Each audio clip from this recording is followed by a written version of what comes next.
மற்ற நாட்கள்ல வேறு விதத்துல தான் பூஜை நடக்குமா. அதோட கடல் வெள்ளம் எப்போதுமே கோவிலுக்கு அடியெடுத்து வைக்காது. எத்தனை பெரிய புயல் வந்தாலுமே கடலுக்கு பின்னாடி இருக்கும் இந்த கோவில் பாதுகாக்கப்படுது. இங்க இருக்கும் நிழல் மண்டபம் பற்றி ஒரு ஊக கதையும் இருக்கு. சூரன் மீது வாள் வீசும் முருகனோட நிழல் அந்த மண்டபத்துல மட்டும் தெளிவா தெரியுமா. அதிகாலை 4 மணிக்கு நடைபெறும் பழனி ஆண்டவர் வணக்கம் என்ற பூஜையில முருகப்பெருமான் பழனி மலையை நோக்கி விழிக்கிறார் அப்படின்ற நம்பிக்கையும் இருக்கு. அதனாலதான் திருச்செந்தூர்ல பழனி பகவானோட நாமமும் ஒலிக்குது.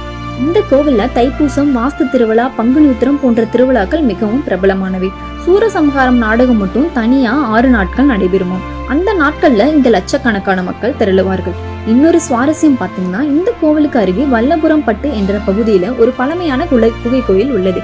முருகன் சிறு வயதுல தங்கியிருந்தார் என்பதற்கான ஐதீகம் அங்க இருக்கு. மேலும் இங்க வர பக்தர்கள் கடல்ல நீராடி பின் தான் கோவிலுக்குள்ள செல்வதை ஒரு கட்டாயமா கருதுறாங்க. அந்த கடலுக்கு சேதி தீரும் கடல் அப்படின்னு சொல்லுவாங்களாம். மனதில் இருக்கும் சோகம், குழப்பம் எல்லாம் அங்க கழுவப்படும்.